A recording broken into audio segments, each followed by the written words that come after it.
अब कभी नहीं छूटेंगे आपके फेवरेट टीवी शोज ZEE5 के साथ बिल्कुल फ्री। सुभान,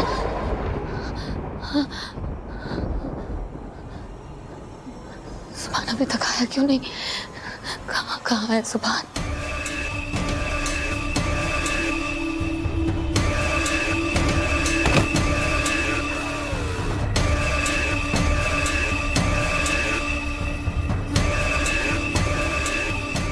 छोड़ूंगा तो मैं तुझे नहीं सुभान।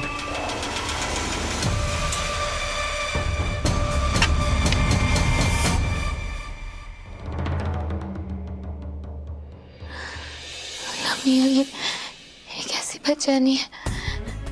ऐसा क्यों लग रहा है जैसे सुभान किसी मुसीबत में है?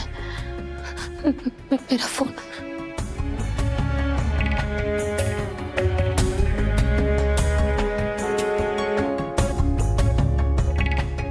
इबू,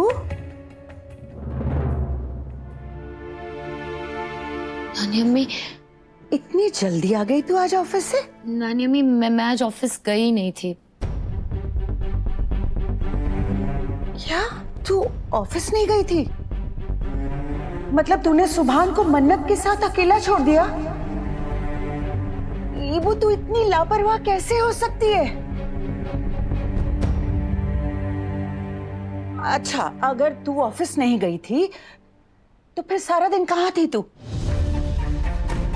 बोल। वो नानी अम्मी, मैं जरूरी काम से गई थी। ऐसा कौन सा काम है जो सुभान के साथ रहने से ज्यादा जरूरी है? इबू बेटा, नई नई गृहस्थी है तेरी और वो मन्नत उस पर घात लगाए बैठी है। तुझे तो एक लम्हा के लिए भी सुभान को मन्नत के साथ अकेला नहीं छोड़ना चाहिए और तूने पूरा दिन उन दोनों को एक दूसरे के साथ छोड़ दिया, जबकि तुझे सुभान के साथ होना चाहिए था। और ऐसा कौन सा जरूरी काम था जिसमें तू पूरे दिन मसरूफ थी? इबू, तू अपना नुकसान करके किसका फायदा कराना चाहती है? बोल,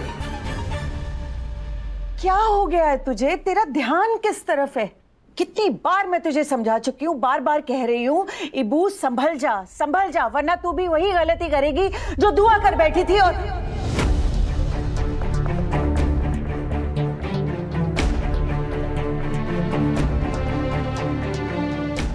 नानी अम्मी, अम्मी कौन सी गलती कर बैठी थी?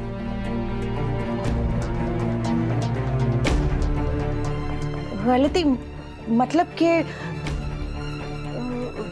दुआ भी छोटी मोटी गलतियां कर देती थी ना, तो बस इसीलिए मुंह से निकल गया। तू ज्यादा सोच मत, मैंने जो कहा है उस पर गौर कर इबू, समझ रही है ना? नानी अम्मी, आपके मुंह से बेवजह कोई बात नहीं निकलती। ऐसी कोई बात जरूर है जो बार बार आपकी जुबान तक तो आती है पर अटक जाती है। आज तो आपको मुझे बताना ही पड़ेगा कि ऐसी कौन सी गलती है जो अम्मी से हुई थी। इबू, आज आप मुझे टाल नहीं सकती नानी अम्मी, आप बताइए ना नानी अम्मी, प्लीज।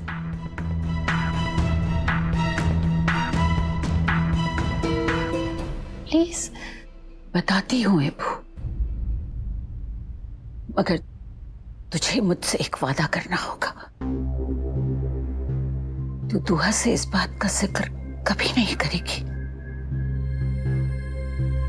मैं वादा करती हूँ, इस बात का जिक्र मैं अम्मी से कभी नहीं करूंगी। अब बताइए ना नानी अम्मी, कौन सी गलती हुई है अम्मी से?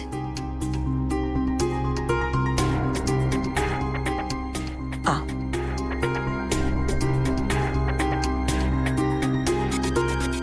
देखे बू,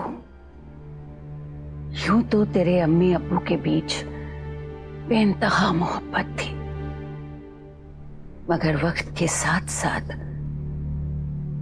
गलतफहमी की दीवार खड़ी होने लगी। कैसी गलतफहमी है नानी अम्मी?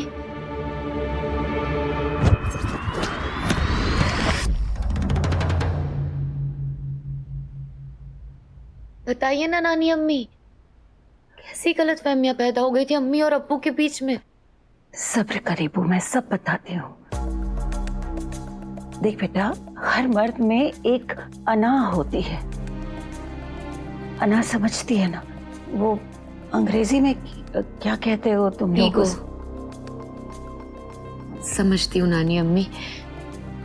सुभान से मिलने के बाद मुझे समझ में आने लगा है। बस यही अना, ईगो हर मर्द में होती है इबू। किसी में कम, किसी में ज्यादा।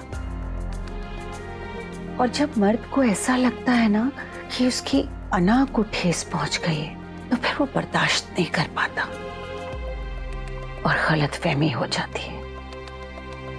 दुआ से भी यही गलती हुई थी। वो दुआ सारे घर को साथ लेकर चलती थी, हर किसी की भलाई सोचती थी। लेकिन हैदर मियां को ऐसा लगता था कि दुआ अपनी मनमानी कर रही है,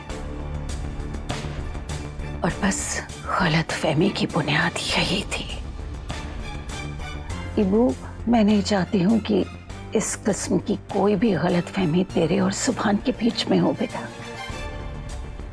ऐसी कोई गलतफहमी तुम दोनों के बीच नहीं होनी चाहिए जिससे वो मन्नत जैसी लड़की जो कि ताक लगाए बैठी है, वो फायदा उठा ले।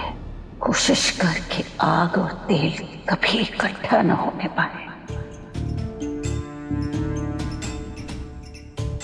ये क्या कहती रहती है तुम? मोहब्बत करती हो मुझसे?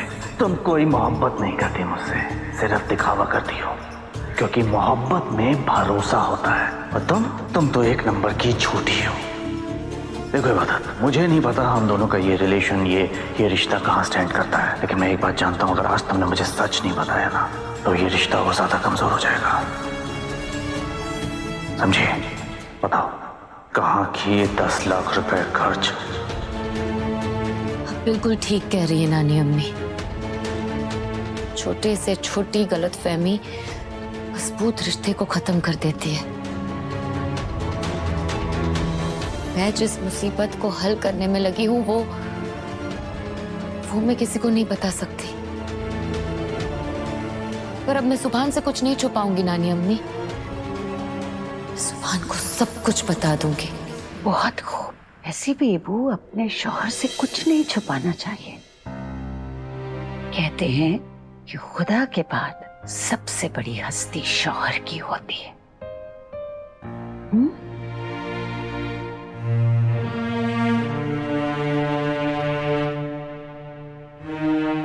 नानी अम्मी सही कह रही है।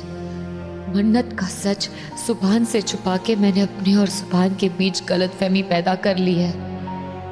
पर अब और नहीं, मैं अब सुभान को मन्नत का सारा सच बता के रहूंगी और सुभान से अपनी गलती के लिए माफी भी मांग लूंगी।